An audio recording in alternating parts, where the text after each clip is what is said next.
खवासपुर से इधर आना है मौली घाट, तो आपको तकरीबन 100 रुपये डेली खर्च करना है। तो एक गरीब आदमी कहाँ से 100 रुपये डेली खर्च कर पाएगा। एक बहुत बड़ी समस्या तो ये भी आती होगी, जब आप घर से निकलती होंगी तो महाजाम का सामना करना पड़ता होगा।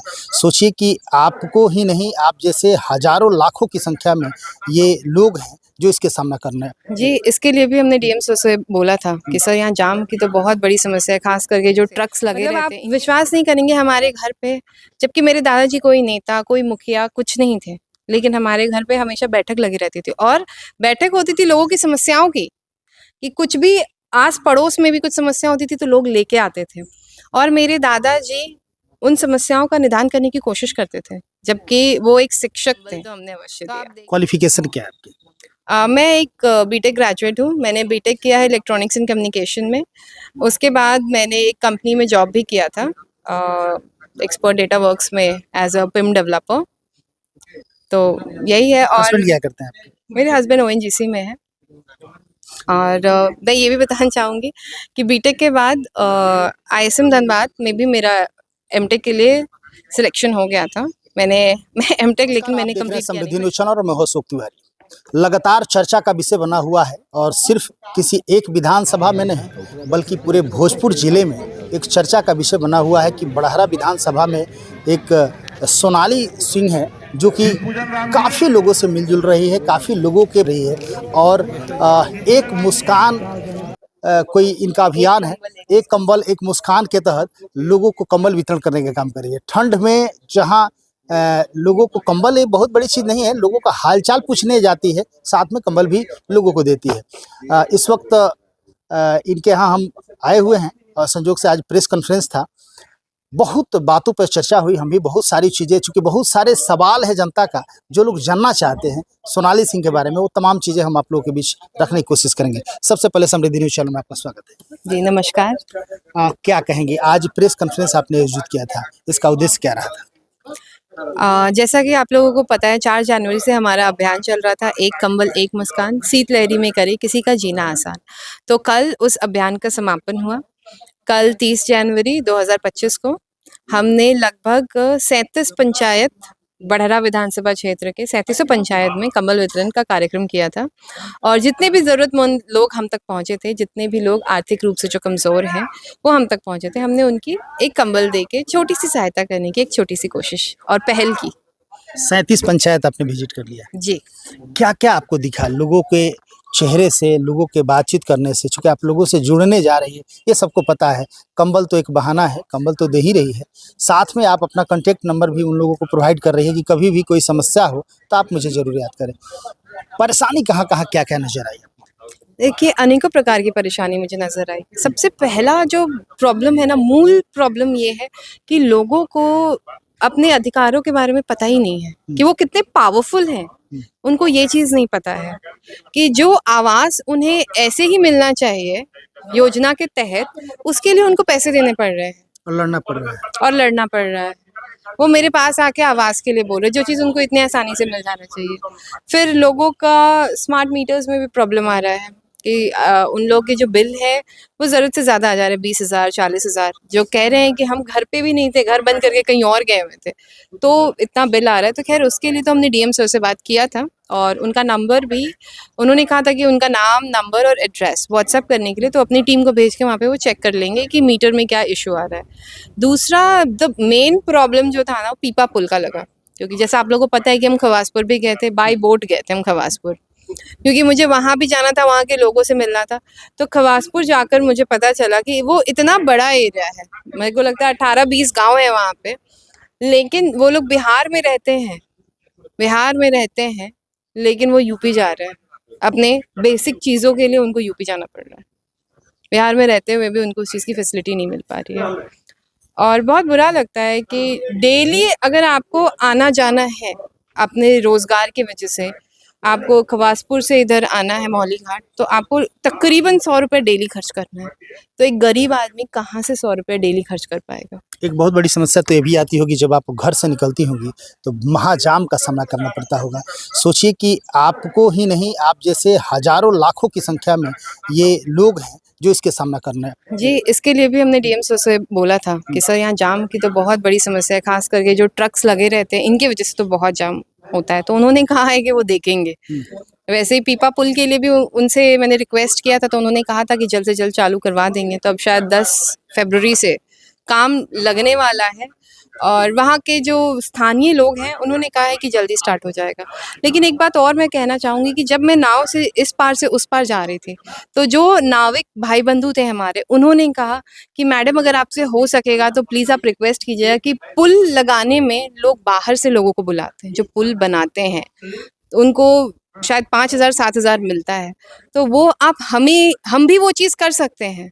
यहाँ तो के लोगों को समय या जगह नहीं दिया जाता है। जी, उनका तो यही कहना था, बोले कि हम 1,000 परिवार हैं जो पुल बनने के बाद बेरोज़गार हो जाते हैं।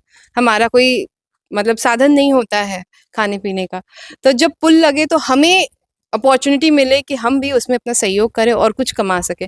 तो मुझे लगता है बिल्कुल जायज़ माँग थी उनकी और इस चीज़ पे प्रशासन को थोड़ा-सा ध्यान देना कभी चाहिए। कभी बबुरा की तरफ आप गए होंगे इस रास्ते से, जी। तो एक भयावह ट्रकों की भीड़ का सामना करना जी, पड़ा, जी, जाम जी। का सामना करना पड़ता होगा। जी, जी। वो भी आप देखी होंगी। जी, बिल्कुल क्योंकि झेला है मैंने। हाँ। जब पहली बार तब वहाँ पे गई थी, जब बच्चों को स्पोर्ट्स सामग्री वितरण करना था, तब उस जाम में हम काफ़ी देर तक फँसे हुए थे। स्कूल भी थोड़ा लेट पहुँचे थे, तो बड़ा बुरा लग रहा था कि बस बच्चों की असेंबली शुरू ही हो गई थी। लेकिन हाँ, वो जाम का तो है समस्या। अच्छा देखिए, तमाम दर्शक इस वक्त आपको देख रहे हैं और बहुत सारे लोग असमंजस में हैं कि आखिर ये कौन है, सोनाली सिंह है कौन, जो कि लोगों के चेहरे पर मुस्कान ला रही हैं, हर पंचायत में जा रही हैं, लोगों से मिलने की कोशिश कर रही हैं, लोगों के दर्द को समझने की कोशिश कर रही है, गरीब असहाय पीड़ित लोगों से मिलती है। कहीं-कहीं तो देखा जा रहा है कि आप खुद से लोग बैठे हैं वहाँ जा के कंबल उन लोगों को दे रही हैं, सौंप रही है, जबकि बहुत जगह पे देखा जाता है कि लिस्ट तैयार रहता है और जो जिसका लिस्ट में नाम रहता है उन्हीं लोगों को कुछ भी सामग्री देना होता है तो लोग देते हैं। लेकिन आप बिना नाम जाने पूछे उन लोगों को आप जाती हैं और उनको कंबल देती है। तो ख़ैर ये तो अलग चीज़ है, आपका एक अलग मुहिम है।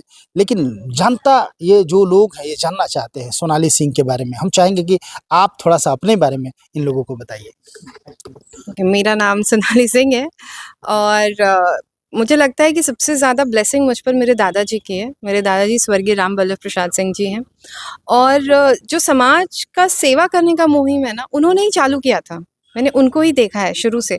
मतलब आप विश्वास नहीं करेंगे, हमारे घर पे जबकि मेरे दादाजी कोई नेता, कोई मुखिया कुछ नहीं थे, लेकिन हमारे घर पे हमेशा बैठक लगी रहती थी और बैठक होती थी लोगों की समस्याओं की, कि कुछ भी आस-पड़ोस में भी कुछ समस्या होती थी तो लोग लेके आते थे और मेरे दादाजी उन समस्याओं का निदान करने की कोशिश करते थे, जबकि वो एक शिक्षक थे।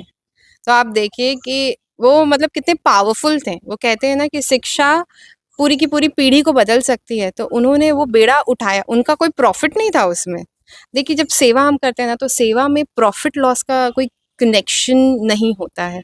सेवा एक भाव होता है, जो लोग करते हैं। तो उसी भाव से ही मैंने लोगों के बीच में गई। हाँ, मुझे लिस्ट मिला, कुछ-कुछ वार्ड लोगों ने लाके मुझे लिस्ट दिया, लेकिन हमने वहीं पे ये निर्णय लिया कि नहीं, हम लिस्ट से नहीं बाँटेंगे। जितने लोग आए हैं, हम उनको अवश्य देंगे और हमने वही किया कि जितने लोग हम तक पहुँचे, हमने सबकी मदद करने की कोशिश की और खाली हाथ किसी को नहीं लौटाया, सबको एक कंबल तो हमने अवश्य दिया। क्वालिफ़िकेशन क्या है आपकी? मैं एक बीटेक ग्रेजुएट हूँ। मैंने बीटेक किया है इलेक्ट्रॉनिक्स एंड कम्युनिकेशन में।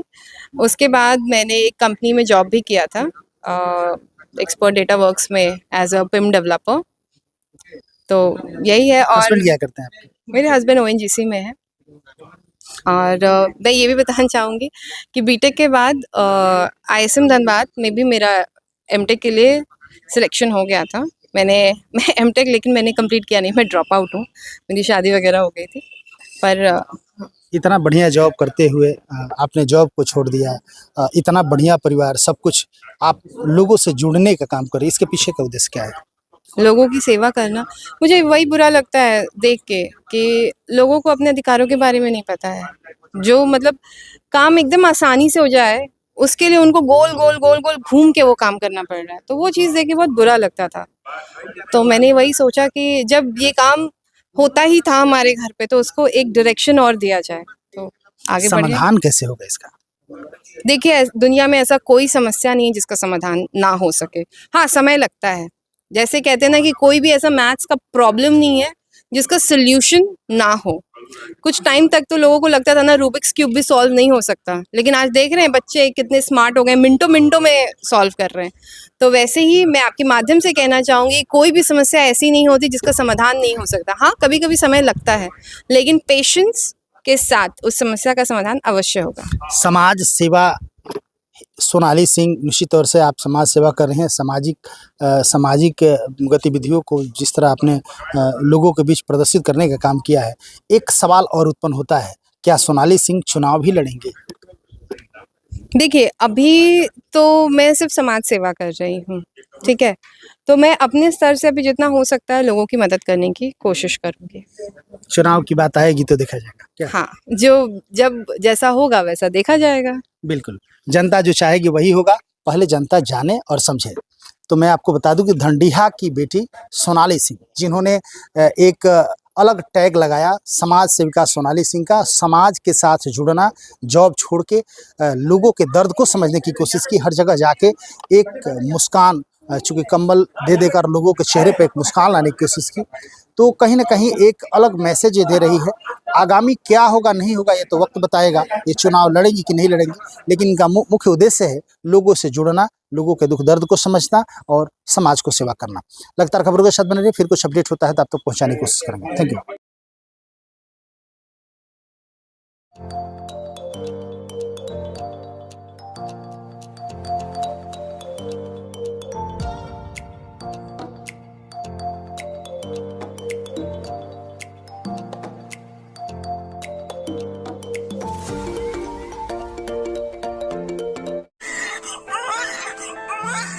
Divya Vatsalya Mamta fertility centre private limited, more than 65,000 IVF successful cases. माता पिता बनने की ओर अपना पहला कदम बढ़ाएं, IVF अपनाएं। कई राष्ट्रीय एवं अंतर्राष्ट्रीय अवार्ड से सम्मानित डॉक्टर रश्मि प्रसाद, विश्व स्तरीय तकनीक, ICSI, IVF, IUI, blastocyst transfer की समुचित व्यवस्था। 234, 235 लड्डू गोपाल मिष्ठान भंडार के नजदीक, पाटलिपुत्रा कॉलोनी, पटना।